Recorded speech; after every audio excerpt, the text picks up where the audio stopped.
Ashish Bharti sir हुआ। हाँ, ये इन तीनों का अहम योगदान हुआ वहाँ को शांतिपूर्वक स्थापना में। बाकी और आशीष भारती सर का योगदान है पढ़ाई के लेकर, वहाँ पे 1-2 लाइब्रेरी का उन्होंने स्थापना किया था। तो आशीष भारती सर से मैं बात भी किया था और पूछे थे सर कि कैसा है वहाँ का लाइब्रेरी, उसमें क्या कमी है, क्या सुधार। अब तो तुम मेरे डिपार्टमेंट में ही आ गए हो, सर बोल रहे थे ऐसे। आशीष भारती सर, आशीष भारती, हाँ तुम मेरे डिपार्टमेंट में हो, तुमसे वहाँ जितना हो तुम करो, अगर तुमसे अगर ना हो तो हमसे बात करो, हमसे कॉन्टैक्ट करो, वहाँ का समाधान हम करेंगे।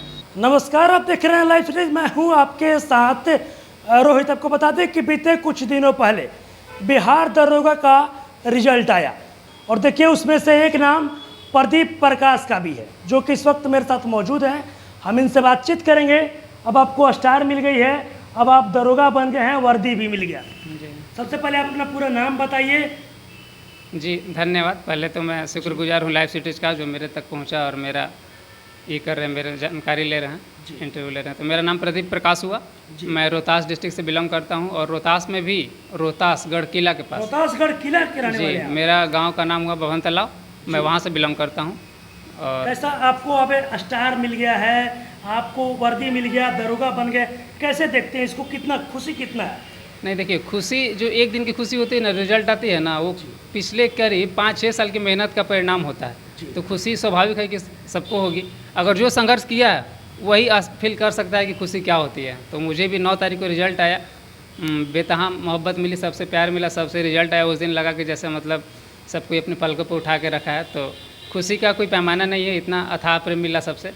बाकी मैं और शुक्रगुजार हूँ सबका, मैं अपने परिवार का, दोस्तों का, जो मुझे कौन सा अटेम्प्ट कौन सा था आपका? ये मेरा ये 3rd अटेम्प्ट था। इससे पहले 24-46 में मेरा प्री हुआ था, मेंस नहीं हो पाया था। मेंस नहीं हो पाया। इसके बाद इससे जस्ट पहले 2213 वैकेंसी आया था, उसमें मेरा सब चीज़ हो गया था, मैं रनिंग में फेल हो गया था। 2 सेकंड के लिए 6 मिनट 30 सेकंड टाइम इसमें चाहिए, लेकिन मेरा 6 मिनट 32 सेकंड लगा, जिस कारण मैं फेल हो गया। और 2 सेकंड के खामियाजा मुझे 2 साल और वेट करना पड़ा। और फाइनली 10 जून वही 2024 में मेरा सिलेक्शन हुआ और 10 जून 2022 में हम फेल हुए थे। यानी 2 सेकंड का अहमियत 2 साल हमको ये करना पड़ा। अच्छा, आपने बताया कि रोहतासगढ़ किला के रहने वाले हैं। जी हाँ। रोहतासगढ़ किला को कभी नक्सलियों का इलाका माना जाता था, डेरा माना जाता था, वहाँ पर बंदूकें बोलती थी। वहाँ से आप निकलकर दरोगा बने हैं। जी, इसको आप कैसे देखते हैं? नहीं देखिए, एक समय था जब नक्सली वहाँ पे पूरी तरह से एकदम साम्राज्य स्थापित कर चुके थे। ये बात है करीब 2010 से पहले की। उस टाइम हम लोग का बचपन वहीं बीत रहा था, हम लोग का जन्म स्थान मेरा है वहाँ पे रोहतासगढ़ किला। कभी मौका मिले तो ज़रूर आप सब वहाँ आइए। एकदम मैं अपने तरफ से आपके पूरे परिवार लाइव सिटीज को आमंत्रित करता हूँ, वहाँ पे आइए। और वहाँ के जो मतलब ये है, नक्सलवाद तो खैर ये है, लेकिन उसकी जो ये हुई, जब से धीरे धीरे उसका मतलब नक्सलवाद का ग्राफ गिरा, शिक्षा धीरे धीरे बढ़ा, तो वहाँ पे लोगों के अंदर इतना जागरूकता हुई कि धीरे धीरे लोग बाहर निकलने लगे रोज़गार की खोज में, शिक्षा के लिए। और आज धीरे धीरे वहाँ पे एकदम शांतिपूर्वक लोग अपना जीवन यापन कर रहे हैं, पढ़ाई में आगे बढ़ रहे हैं, रोज़गार के लिए अच्छा वहाँ पे भी अपना शुरू कर रहे हैं, रोज़गार लोग आगे भी बढ़ रहे हैं। तो अभी भी एकदम शांतिपूर्वक है, बाकी कोई दिक्कत नहीं। हाँ, आप जो सफल हुए, दरोगा बने, इसका श्रेय आप किसको देना चाहते हैं? माता पिता, दोस्त, किसको? देखिए, दरोगा बनने में कई लोगों का अहम योगदान रहा है मेरे में, लेकिन सर्वप्रथम मैं योगदान अपने माता पिता और मेरे अंकल राजबल्ली सिंह को देना चाहता हूं, जिनकी प्रेरणा और सहयोग से मैं यहाँ पे आज आपके सामने इंटरव्यू दे पा रहा हूँ। बाकी इस समय बहुत से मेरे घर वाले हैं, दोस्त हैं, बहुत सारे दोस्त हैं, सबका नाम नहीं लेना चाहूँगा क्योंकि तो कुछ लोग ये हो जाते हैं, लेकिन फिर भी 2 लोगों का नाम लेना चाहूँगा। एक कन्हैया हैं जो समस्तीपुर के मेरे दोस्त हैं। हमेशा मेरा जब रिजल्ट नहीं हुआ था पिछला बार 22-13 में, मेरे घर वाले से ज़्यादा दुखी वो थे। एक और हैं, शक्ति कुमार नाम है, रोहतास डिस्ट्रिक्ट से ही हैं, वो भी मुझे एकदम भाई जैसा मानता है। नाम लेते हुए थोड़ा सा इमोशनल हो रहा हूँ, दोस्त का नाम लेते हुए। जी हाँ, इन लोग का सपोर्ट हमेशा रहा मेरे साथ। काफी आप भावुक हो रहे हैं दोस्त का नाम लेते हुए। जी, इन लोगों का एक और दोस्त है रांची का मेरा, अभिषेक कुमार। तो जब भी मुझे ये हुआ, इन लोग हमेशा साथ दिया। मतलब जब भी आप हौसला आपका टूट जाता था, जी, दोस्तों ने हौसला अफजाई किया। देखिए, ये ऐसा चीज़ है ना कि एकदम लॉन्ग टाइम पीरियड होता है। जनरल कंपटीशन एक ऐसा दलदल है जिसमें अगर आप फंस गए तो फिर निकलना बड़ा ये होता है। अगर ज़्यादा छटपटाइएगा भी, जैसे छटपटाना मतलब कि रेलवे का ही फॉर्म भरने लगे, ग्रुप डी भी भरने लगे, बीपीसी भी चल गया, सीजीएल भी सेंट्रल भर ले, बीएसएससी भी करने लगे, तो ज़्यादा ही छटपटाने का मतलब ये हुआ, ज़्यादा इधर उधर करने लगा तो उसमें डूब जाएगा। एक तरफ एक फोकस कीजिए, एक टारगेट पर। जैसे मान लीजिए बीपीएससी आप देना चाहते हैं, तो उससे रिलेटेड जो सिलेबस है, उससे रिलेटेड जिस भी कंपटीशन का सिलेबस है, जैसे मेरा टारगेट हुआ बीपीएससी, लेकिन सिलेबस मैच करता है दरोगा से, इसलिए मैं दरोगा को भी फॉर्म ये किया। बाकी और मैं ना आज तक रेलवे भरा, ना एनटीपीसी भरा, ना सीजीएल भरा, कुछ भी दरोगा तो दरोगा, या तो बीपीएससी या दरोगा। बीपीएससी या दरोगा, बीपीएससी अभी भी मेरा चाहत यहाँ अंतिम ये नहीं है लक्ष्य मेरा। अंतिम में लक्ष्य नहीं है? नहीं, मेरा अभी लक्ष्य आगे और जाना है। एकदम अभी 69वीं का मैं मेंस लिखा हूँ बीपीएससी का, उसका रिजल्ट 2-4 दिन में आने वाला है। अगर वो आप लोगों की कृपा से हो गया तो फिर अच्छी बात है, देखते हैं। अच्छा, मतलब मेंस का आपने पेपर भी दिया है? बीपीएससी का मेंस मैं 2-3 बार लिख चुका हूँ, जी। लेकिन अभी थोड़ा उसमें कामयाबी नहीं मिल पाई है, कुछ कमी रह जाता है। तो इसी बीच दरोगा का ये हो गया तो इसको ये कर लिया, ज्वाइन अच्छा, कर। आपने बताया कि मेरा घर रोहतासगढ़ किला है जी। वहाँ पे नक्सलियों का क्षेत्र कभी हुआ करता था, नक्सलियों का डेरा रहता था, वहाँ से आप निकलकर दरोगा बने हैं, जी, इसको आप कैसे देखते हैं? देखिए जो हम लोग का जीवन इतना संघर्षपूर्ण बीता है ना, जो जन्म स्थान हम लोग ये किए हैं और जो गुजारे हैं, वो आपको मैं ऐसे बता नहीं सकता हूँ और ना कोई समझ सकता है बताने पे। इसको एहसास करने के लिए किसी न किसी को चाहे जो भी हो वहाँ गुजारना पड़ेगा। लेकिन मैं थोड़ा सा ये करता हूँ, जब हम लोग बचपन ये हुआ था, बीत रहा था वहाँ पे, न कुछ भी, न स्वास्थ्य का सुविधा, न शिक्षा का सुविधा, न जल का सुविधा, न ट्रांसपोर्टेशन का, न बात करने का, कम्युनिकेशन का, कुछ भी नहीं, कुछ भी नहीं, कुछ भी नहीं। यहाँ तक कि अभी भी कुछ ये हुआ है, वहाँ पे सुधार हुआ है, लेकिन अभी भी अधिकांशतः जो आधारभूत समस्याएं होती हैं ना, वो अभी विद्यमान ही हैं। तो वहाँ पे मेरा जन्म स्थान हुआ, वहीं पे एक मध्य विद्यालय था, वहीं से कुछ पढ़ाई किया मैंने। वहाँ से धीरे धीरे मिडिल स्कूल पास करके मैं नीचे जो रोहतास मेन ब्लॉक है जी, वहाँ आया, वहाँ से हाई स्कूलिंग किया। और हाई स्कूल करने के बाद फिर टेंथ वहीं से करने के बाद मैं एक रांची से ये किया, 12th किया। वहाँ पे एंट्रेंस दिया तो संजय वीर्स कॉलेज है रांची का, एक अच्छा कॉलेज है, तो एंट्रेंस एग्ज़ाम दिया, वो एंट्रेंस क्वालिफाई करके मैंने वहाँ से एडमिशन लिया और 12th वहाँ से करके फिर ग्रेजुएशन में पटना के एन कॉलेज से किया हूँ और बाकी फिर वही तैयारी में लग गया। अच्छा, आप तैयारी कहाँ पे करते थे? दरोगा का तैयारी कहाँ से आपने स्टार्ट किया, कहाँ कहाँ पे अप्लाई किया? दरोगा के लिए मैंने कोई स्पेशल क्लास या कोचिंग ज्वाइन नहीं किया। ये दरोगा ऐसा चीज़ है ना कि आप सेल्फ स्टडी अगर करेंगे तो कोई आपको नहीं रोक पाएगा। और कोचिंग वाले आजकल लोग इसको एक धंधा जैसा बना लिए हैं, बाकी हम मेरे पास आओ तो रिजल्ट होगा, नहीं आओ तो नहीं होगा, ऐसा कोई ये नहीं है, ऐसा कुछ नहीं है। ऐसा कुछ नहीं। आपके स्टडी करेगा वो दरोगा बनेगा। एकदम कोचिंग से ज़्यादा हम ये करते गारंटी देते हैं कि जो सेल्फ स्टडी ढंग से बच्चा करेगा तो रिजल्ट उसका होगा, जितना कि कोचिंग वाला का होगा। मैं कोचिंग कहीं नहीं किया हूँ, कहीं पे कुछ भी नहीं किया? नहीं, दरोगा का मैं कोचिंग कहीं नहीं किया हूँ। बीपीएससी मेंस का क्लास मैं ज्वाइन किया था, तो बाकी वही किया, बाकी दरोगा का मैं कहीं नहीं किया, सेल्फ स्टडी किया। अच्छा, कहाँ से मतलब ये दिमाग में आया कि मतलब आपने बताया कि रोहतासगढ़ किला घर है, कहाँ से दिमाग में आया कि पढ़ाई करते दरोगा बन गए? मतलब कोई ना कोई तो होगा ना जो आपको प्रेस किया होगा। देखिए रोहतासगढ़ जो ये है आज शांतिपूर्वक थोड़ा सा अपना जीवन यापन लोग कर रहे हैं, तो उसमें कुछ महत्वपूर्ण लोगों का अहम योगदान रहा है। जैसे मैं नाम लेना चाहूँगा, 2-3 हमारे पदाधिकारी हुए, अधिकारी हुए वहाँ के। पदाधिकारी भी थे? हाँ, वहीं रोहतास से नहीं है, मतलब रोहतास डिस्ट्रिक्ट में पदाधिकारी। हाँ, तो सबसे पहले नाम मैं लेना चाहूँगा विकास व्यवहार सर का, जो वर्तमान में, हाँ विकास व्यवहार सर वर्तमान में DIG हैं। जी जी। और प्रमोशन होने वाला उनको शायद IG में।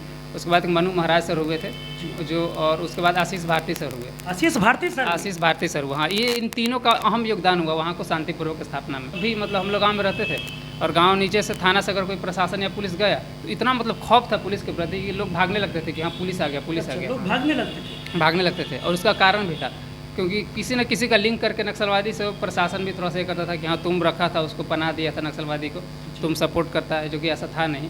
तो लोगों में डर का कारण था।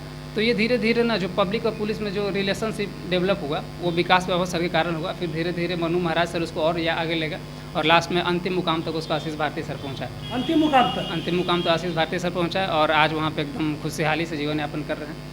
बाकी और आशीष भारती सर का योगदान है पढ़ाई के लेकर। वहाँ पे 1-2 लाइब्रेरी का उन्होंने स्थापना किया था। लाइब्रेरी का भी? लाइब्रेरी, हाँ, पहाड़ जैसे पहाड़ पे दुर्गम स्थान पे, हाँ, लाइब्रेरी 2 लाइब्रेरी का उन्होंने ओपनिंग किया था। एक वही रेहल में और एक रोहतासगढ़ पंचायत के ही ब्रह्मदेवता गांव है उसमें। मतलब पहाड़ पर जो IPS अधिकारी हैं आशीष भारती सर, उन्होंने कोचिंग खोलो जी, लाइब्रेरी खुलवाई। एक बार और मैं रहमान सर से मेरा बात हो रहा था तो रहमान सर मेरा बात कर रहे थे आशीष भारती सर से जी। तो आशीष भारती सर से मैं बात भी किया था और पूछे थे सर कि कैसा है वहाँ का लाइब्रेरी, उसमें क्या कमी है, क्या सुधार। लाइब्रेरी थोड़ा कुछ टाइम हो गया, आशीष भारती के सर वहाँ से ट्रांसफ़र हुए करीब हो गया 5-6 साल से ज़्यादा हो गया होगा। अभी तो वर्तमान गया में है। तो हम उनसे बताए थे कि सर जो लाइब्रेरी ये हुआ था उसमें कुछ सुधार की आवश्यकता है, क्योंकि समय के साथ हर जगह कुछ परिवर्तन चाहिए होता है, बदलाव जरूरी है। तो वहाँ अभी थोड़ा सा लाइट की कमी है, बिजली की मतलब पानी की कमी है, 24 आवर रहने की सुविधा होना चाहिए बच्चों को। मतलब कहीं ना कहीं जो आशीष भारती सर ने लाइब्रेरी खुलवाया रोहतासगढ़ में जी, लाइब्रेरी से काफ़ी योगदान मिला, बहुत ज़्यादा। वो एक ऐसा ये होता है वो मिलेगा कि हाँ चलो कोई यहाँ से पढ़ के निकला, यानी पढ़ाई वेस्ट नहीं जाता है। जो आदमी मेहनत कर रहा है कहीं ना कहीं आगे चल के सफलता उसको मिलेगी और लोग इसके चलते मोटिवेट होंगे, आगे बढ़ेंगे और सर हमको ये आश्वासन दिए हैं कि देखो प्रदीप, जब भी वहाँ कुछ हो, कमी हो, अब तो तुम मेरे डिपार्टमेंट में ही आ गए हो। सर बोल रहे थे ऐसे, आशीष भारती सर बोल रहे आशीष थे। भारती, हाँ तुम मेरे डिपार्टमेंट में हो, तुमसे वहाँ जितना हो तुम करो, अगर तुमसे अगर ना हो तो हमसे बात करो, हमसे कॉन्टैक्ट करो, वहाँ का समाधान हम करेंगे। तो उस दिन आश्वासन पाकर मुझे बड़ा ये लगा कि चलो अब कोई समाज के लिए कुछ किया जा सकता है, जब इतने बड़े बड़े अधिकारी लोग और ये साथ दे रहे हैं और हम वहाँ के हैं ही लोकल, तो मिल के ये करेंगे, मिल के क्रांति चलिए, लाएंगे। आपने बताया कि आशीष भारती सर भी साथ दे रहे हैं, कदम से कदम मिलाकर चल रहे हैं, बोल रहे हैं कि कुछ कमियां होगी तो उसको दूर किया जाएगा। जी, अभी भी वहाँ साधन मतलब जो मेन रोड होता है अभी भी नहीं है, काम चल रहा है, सरकार की कुछ ध्यान है उस योजना पे। तो लेकिन अभी भी गांव के लोग हम यही करना चाहेंगे कि देखिए मेरे गांव के लोगों में कमी नहीं है, कमी थी वहाँ पे ये संसाधन ही नहीं था, तो लोग क्या करें, संसाधन नहीं था। और जो स्कूल था वो करीब दुर्गम पहाड़ी से उतर के जाना पड़ता था, 5 किलोमीटर दूर है, तो कितना लोग वहाँ पढ़ने जाएगा। जो मिडिल स्कूल था वहाँ स्कूल था तो शिक्षक नहीं, और जब बच्चा जाता था तो कोई इस तालाबन, तो क्या पढ़ाई हो पाएगा। और सरकारी स्कूल में क्या स्थिति है, कुछ दिन 10 साल पहले क्या रहा होगा आप सोच सकते हैं। तो गांव के लोगों से यही रिक्वेस्ट करना चाहते हैं कि पढ़ाई के प्रति अब धीरे धीरे जागरूक होइए। अगर शिक्षा आपके हाथ में है तो आप दुनिया जीत सकते हैं, अगर शिक्षा नहीं है तो सब चीज़ होते हुए सब कुछ खो सकते हैं। शिक्षा हाथ में है तो दुनिया जीत सकती जी एकदम, अगर शिक्षा है तो आप सब चीज़ पा सकते हैं, और अगर सब कुछ आपके पास है और शिक्षा नहीं है तो आपके पास जो है वो भी खो सकते हैं, वो भी खो सकते हैं। एकदम। चलिए, अब मेरा आखिरी सवाल होगा कि अब तो आप दरोगा बन गए हैं, स्टार भी लग गया, वर्दी भी मिल गया, जी जी इसका श्रेय आप किसको देना चाहते हैं और कितना खुशी है अंदर से, ये बताइए। जी, बहुत खुशी है, लेकिन वही जैसे मैं बताया कि मेरा मंजिल अभी यहाँ है नहीं, मंजिल अभी और आगे है। मंजिल अभी और आगे है, बस बीपीएससी तक जाना है। जी बीपीएससी तक जाना है, लेकिन बीच में इसको लेकर चलना है, लेकर चलना है। और बाकी खुशी बहुत है, सहयोग बहुत लोगों का रहा, मेरा भाई लोग है, मेरे परिवार लोग है, बाकी मैं दोस्त लोग का नाम लिया। और मैं फिर से धन्यवाद देना चाहूँगा अपने पिता श्री कृष्णा सिंह और अंकल राजबल्ली सिंह का, जिन्होंने मुझे हर मोड़ पे ये सहयोग किया। और घर से कभी मतलब मेरे पास ऐसा नहीं है कि हाँ टाइम तो हमारे पास अब कम है, चाहे ये है, और आर्थिक स्थिति का भी जो भी हो, हर तरह से मैनेज करके उन लोगों ने मुझे सपोर्ट किया। और कभी मतलब ये नहीं हुआ लगा मुझे कि मैं अकेला हूँ इस। अच्छा, घर के लोगों को जब आपने बताया होगा, जब आपने रिजल्ट देखा, रिजल्ट आपने खुद से देखा या नहीं, दोस्तों ने मैं देखा? रिजल्ट जब आया कर रहा था उस दिन रिजल्ट का, जी, तो रिजल्ट में 1-1:30 बजे तक इंतजार किया, उसके बाद मैं चला गया आराम करने, दोपहर के बाद है। अच्छा, हाँ, तो आराम करने चला गया। नींद आ रही थी? नींद आ नहीं रही थी वही, लेकिन लेट हम सोचे कि था, और मेरे अंकल ऊपर रहते, तो ऊपर से अंकल आए, वही देखे रिजल्ट सबसे पहले। अच्छा, अंकल देखे? हाँ, अंकल जी देखे और देखे प्रदीप रिजल्ट आ गया, अरे मेरा एकदम हार्ट बीट बढ़ के सीधे हार्ट बढ़ गया। 150 हो गया। अब वो रिजल्ट वो भी देख लिए थे, मेरा रोल नंबर भी चेक कर लिए थे कि वो बोले कि हाँ नहीं तुम्हारा हम देख लिए हो गया है, तसल्ली नहीं तो होता है। खुद से नहीं देखे तब तक विश्वास नहीं हुआ। एकदम, तो पूरा ये था, पूरा हम रोल नंबर अपना मिला, ये किए, फिर उसके बाद आँख से आंसू स्वाभाविक है गिरने लगा वहाँ पे, आँख से आंसू गिरने लगा। एकदम। जब पेरेंट्स लोग सुने होंगे, आपने बताया कि मम्मी पापा का बड़ा योगदान है, मम्मी पापा जब सुने होंगे जी। तो उनको मतलब कैसा लगा, वो कैसे react बहुत किए? बहुत, देखिए रिजल्ट होना और ना होना वो अलग बात है। रिजल्ट होने का जो सबसे यह चीज़ है ना, खुशी मेरा रिजल्ट होने का नहीं है, लेकिन मेरे कारण जो अपने लोग खुश हुए ना, सबसे ज़्यादा खुशी मुझे उसमें हुई। उसमें रिजल्ट तो हुआ वो अलग बात है, उसके कारण खुशी सबको मिली, लेकिन उससे भी ज़्यादा मैं खुश इसलिए हुआ क्योंकि मेरा परिवार वाले, रिश्तेदार, दोस्त लोग उस रिजल्ट के कारण खुश हुए और उसका कारण मैं बना। तो अपने आप को बड़ा सौभाग्यशाली मानता हूँ कि मैं इतने लोगों के होठों पे मुस्कान ला सका, इसके लिए मैं भगवान का शुक्रगुजार करता हूँ। और आईपीएस अधिकारियों का भी काफ़ी योगदान रहा। बहुत बहुत, उन लोगों का तो मैं एकदम दिल से आभार करता हूँ। मौका मिलेगा तो सर से मिल के भी ये करेंगे इस बारे में। आशीष भारती सर बोले भी हैं कि हाँ जब भी कभी गया तरफ आओ तो जरूर। छत्तीसगढ़ के जो लोग हैं जो आज भी शिक्षा से वंचित है, उनको भी जागरूक कर रहे हैं, और क्या कुछ कह रहे थे आपने तमाम चीज़ें इस वीडियो में देखी है। बस इसी तरह की तमाम खबरों के साथ आप मेरे साथ जुड़े रहें। तब तक धन्यवाद।